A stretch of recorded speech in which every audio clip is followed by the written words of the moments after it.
प्रकाश जी धारीवाल जी की धर्मपत्नी श्रीमती दीना जी प्रकाश जी धारीवाल जी ने एक प्रश्न किया था प्रदोष के लिए।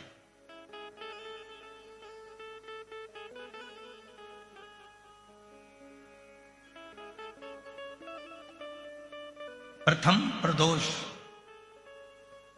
की उत्पत्ति कब और कैसे हुई? सबसे पहला प्रदोष का व्रत किसने धारण किया था? कहा जब देवता और असुरों ने मंथन किया और उस मंथन में जो हलाहल विष निकला और वो विष कोई लेना नहीं चाहता था। ऐसा दुनिया में कोई नहीं है जो बुराई लेगा। अच्छा किया तो मैंने किया, बुरा करा तो इसने किया। जितना किया अच्छा मैंने करा और बुरा करा तो इसने करा। दुनिया में बहुत कम लोग होंगे जो बुराई खुद ले लेंगे। जब मंथन हुआ विष निकला और वो विष हलाहल विष शिव जी के पास पहुंचा।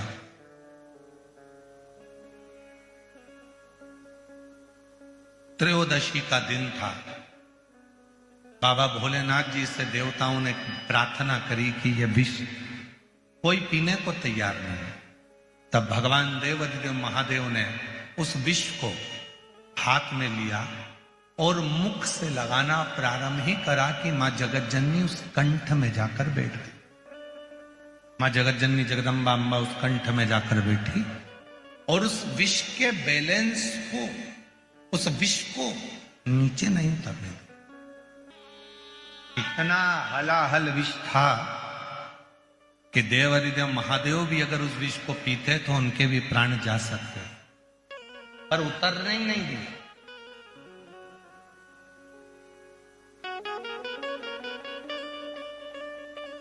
सारे दोषों को, उस विष के संपूर्ण दोषों को मां जगतजननी ने अपने हस्त कमल पर झेल लिया और पूरी रात्रि पूरा समय मां जगतजननी शिव के नाम का स्मरण करती रही। शिव जी प्रसन्न हो गए और संपूर्ण सुख देने वाले उस प्रदोष का महत्व स्वयं शंकर जी ने पार्वती से कह दिया। पार्वती, आज त्रयोदशी है। जिस दिन तूने प्रदोष काल में मेरे कंठ में इस विष को झेला है, संपूर्ण जगत में कोई भी जो इस त्रयोदशी के दिन प्रदोष का व्रत करेगा और प्रदोष काल में मेरी साधना करेगा, उसकी जिंदगी के सारे विषयों को मैं अपनी ओर खींच लूंगा और उसको सुख प्रदान।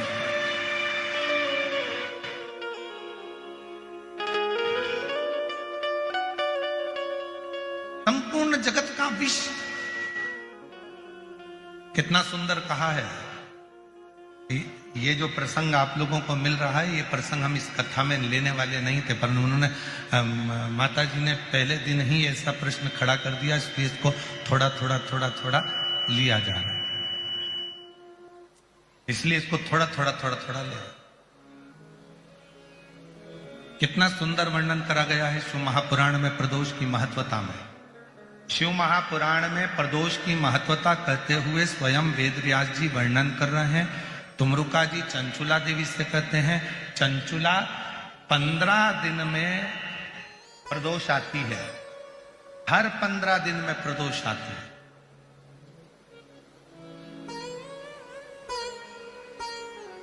संसार का व्यक्ति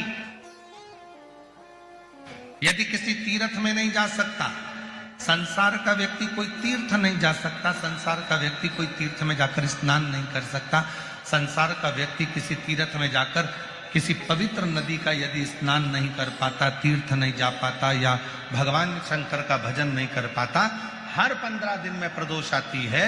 यदि एक प्रदोष को भी वो भूल से भी एक बेलपत्र या जल या चावल का दाना अगर शंकर को प्रदोष काल में समर्पित कर देता है या प्रदोष का व्रत कर लेता है तो उसके 15 दिन तक लगातार उसे तीर्थ का फल प्राप्त होता रहता है, चाहे फिर वो मंदिर जाए ना जाए, देवालय जाए ना जाए, शिवालय जाए ना जाए, तीर्थ जाए ना जाए, ये उसके ऊपर निर्भर करता है। पर एक चावल का दाना भी, एक बेलपत्र भी, एक लोटा जल भी यदि प्रदोष काल में प्रदोष के दिन शिव को समर्पित हो जाता है तो उसका फल जरूर